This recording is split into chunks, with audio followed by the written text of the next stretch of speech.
Hello everyone, I'm Hash Brown and welcome back to the Shadowbringers Dungeon Lore series. In this series I hope to explain the lore of each dungeon in Final Fantasy XIV, as well as to be informative about what are hopefully some niche things about them. Today's dungeon is Matoya's Relict.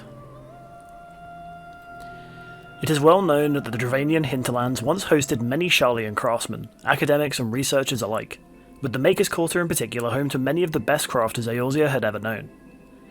Since the exodus of Sharlayan and their subsequent agreement of non-intervention, however, the place has remained empty, with all their buildings covered in vegetation and moss.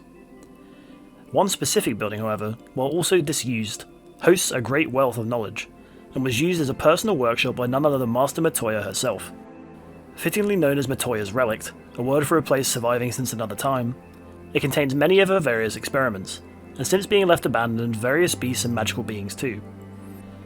After the defeat of Elidibus atop the Crystal Tower, the Exarch having imbued his mind and memory to a spirit vessel before turning to crystal, the Scions make ready to leave the First, and head off on their own to say goodbye. The Warrior of Light visits each area, meeting with the respective Scion and observing their farewells to the places most tied to them on their journey through Northrend. Eventually heading to the Oracle, with Becklug's assistance, the Scions place their souls within the vessels and the Warrior of Light bids farewell to Reen and returns to the Source. The journey succeeds, and along with the Scions soon returning to life in their bodies, an additional ally in the form of Grahatia, the Exarch's true name, joins the group as well. Soon afterwards, the group, Alizé in particular, begins looking for a cure for those tempered by the primals on the Source, reasoning it similar to the cure for those exposed to Sin Eaters on the First. With Grahatia, we visit Azizlar, and using his own royal Alag blood, we use an archive node to ask of iconic corruption, with Alag having captured the Warring Triad during their war with Mericidia. Unable to find the password to the information, however, we return to the Rising Stones to ask Cid for his help. After a reunion with Grahatia, Cid begins to work using a Magitech terminal, soon discovering the password as freedom. We watch a hologram appear of an Allagan man demonstrating the stagnation of the soul that appears with tempering, and regretfully was unable to find a definite cure for the condition. Undeterred, Graha suggests that we simulate the memory transference technique using as many Magitech machines as possible. After visiting Ishgard to obtain crystals and spotting Emmerich in the process, we head to Cid's workshop and begin the simulation. Though it results in an overload of the systems, Graha manages to spot and memorize the magic displayed for the cure before the screens vanish.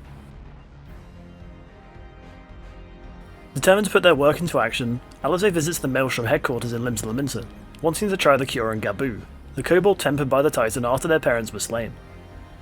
After Graha imbues Angelo with a spell, we head off while Alizé performs the cure, soon discovering it was a success, and Gabu regaining full control of himself. The next logical step for the group seems to be the creation of many more porxies to provide the cure, and Y'shtola suggests a visit to the best authority on the topic of familiars, the real Master Matoya.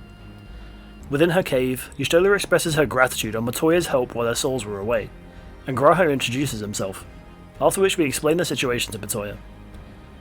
She soon suggests the idea of a familiar doing the work of creating the porxies, thereby removing the need for so much ether to be supplied to produce new creations. Finally, she mentions the mouldy old hole she once used as a workshop, and warns of the errant familiars and monsters likely to be roaming within. Heading over to the building she described, we find a Porogo welcoming us to the place, telling us of the space for creation of familiars, as well as the ingredients to do so. They too then warn us of the probable danger within, and the likely disarray of affairs. But with the other Porogo's guidance, they lead the way inside the Archon's ancient workshop.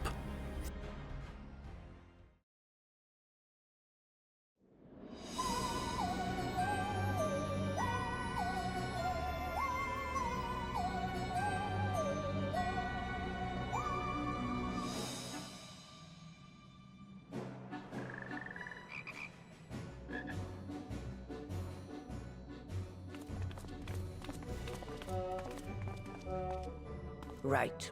To begin with, I need you to gather a few ingredients. Listen well to what the Porogos say, or you'll wish you had.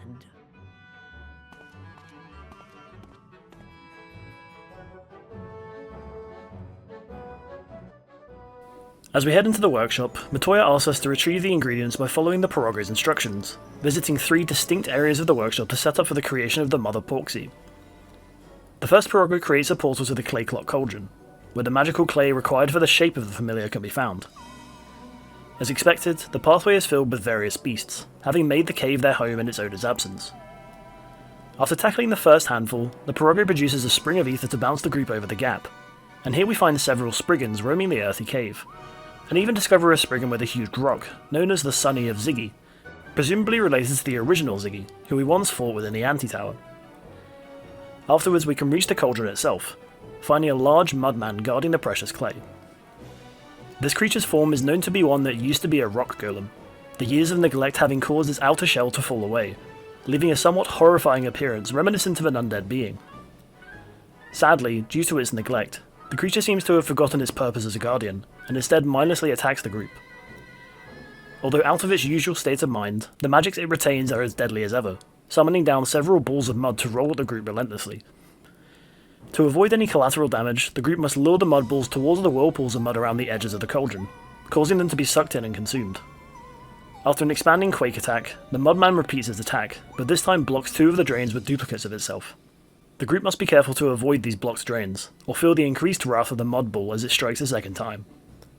After successfully dealing with its muddy blasts, the mudman falls and the Porxie returns us to the sorcerer's interstice.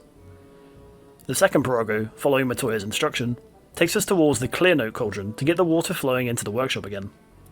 Notably, the water used within the workshop seems to originate from the Thaliak River. This area too is full of beasts, unsurprisingly those that would be more familiar in water. The gelatin and pudules roam the topmost area, and after defeating some Opkin, the Porxie helps by lowering the nearby lift to allow progress. We continue tackling the nearby creatures, heading further into the Great Well and crossing over a bridge, and using the water spring from the Porxie to proceed. After a handful more gelatin, we use the second lift to hop down and reach the Clear Note cauldron, where we find an odd water familiar known as Nixie. This particular creation was actually made by a young Y'shtola looking for companionship, and by applying Matoya's lessons, created Nixie, although as an experienced sorcerer at the time, the familiar became more mischievous than most, and seems to have grown over time.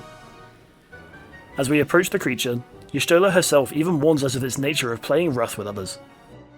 Being a water familiar, it uses its power to control the rushing tides in and out of the cauldron, initially striking the hardiest party member with ice spikes. Afterwards it channels ether towards the nearby pipelines, and a telling noise gives away the incoming wave of water, forcing the parties to dodge away from the activated pipes. The Nixie then heads towards the huge machinery on the north of the platform, preparing an almighty water spell to rain upon us. Using the gushing water appearing intermittently, we can propel ourselves up to the cloud made by the familiar and defeat its smaller forms, interrupting the spell and bringing us back to the platform. The Nixie attempts to use the pipes again, this time additionally blasting the group with drops of water from above. After evading its tricky moves and stopping its singing spell, we manage to fell it, with Y'shtola commenting on some amount of closure over her presumably not well remembered attempts for summoning. As the water begins to pump into the Great Well around us, we return to the interstice again, this time following the red Porxie through the portal towards the Kiln Fire cauldron to provide heat to the furnace for the familiars. The lava-filled area is awash with fiery foes, not to mention the various slimes and flans wandering the rocky passage. The noticeable lava within the cavern glows with a multitude of colours, and this special attribute is due to the melting of several veins of crystal strewn about, seeping into the lava to give it its brilliant shine. As we progress through, the Porxie helps clear the shallower lava aside, and our path is consistently interrupted by a large Feebad blasting the way with more magma. Towards the end of the cavern, the Feebad finally confronts us, and after tackling it, we manage to reach the cauldron. The Porxie uses their magic to get the fire going again, and causes the stirrer within the pot to begin moving once more. At last we return to the interstice, with Matoya ready to begin the baking process for the great mother of porxies.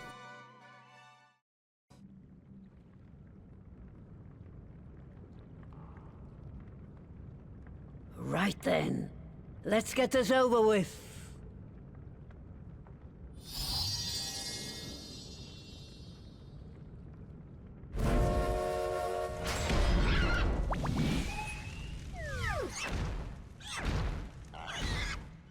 Newborns are wont to be difficult. Sure, who's in charge?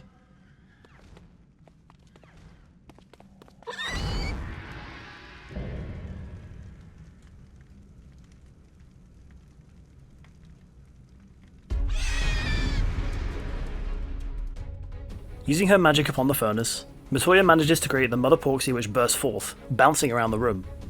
She comments that newborn familiars often prove difficult to handle, leaving us to show the porxie who's in charge. This particular porxie is adorned with a crown and adorning gown, presumably a design choice from Matoya to show the grander nature of the creature's design. The porxie seems to be adept at using its snout nose to produce great forces of wind, and begins by pushing the group away, safely into the eye of the storm if done correctly. It then leaps to one side of the room, taking a great breath and beginning to pull in all manner of things from across the way, including the party. Avoiding the various storm of books and odd concoctions being dropped upon the arena, the group must make sure to avoid the dangerous fire sprouting from the mother porxie or face its wrath. When injured, the creature hides itself somewhere high above and prepares to attack. The group must defeat the nearby wind spray to have it create a gust of wind to launch us skyward, revealing the direction of the incoming assault. Adjusting our position to end up within the eye of the storm once more, we evade the attack and continue fighting the porxie, eventually managing to wear it out, subduing it and completing our mission within the old workshop.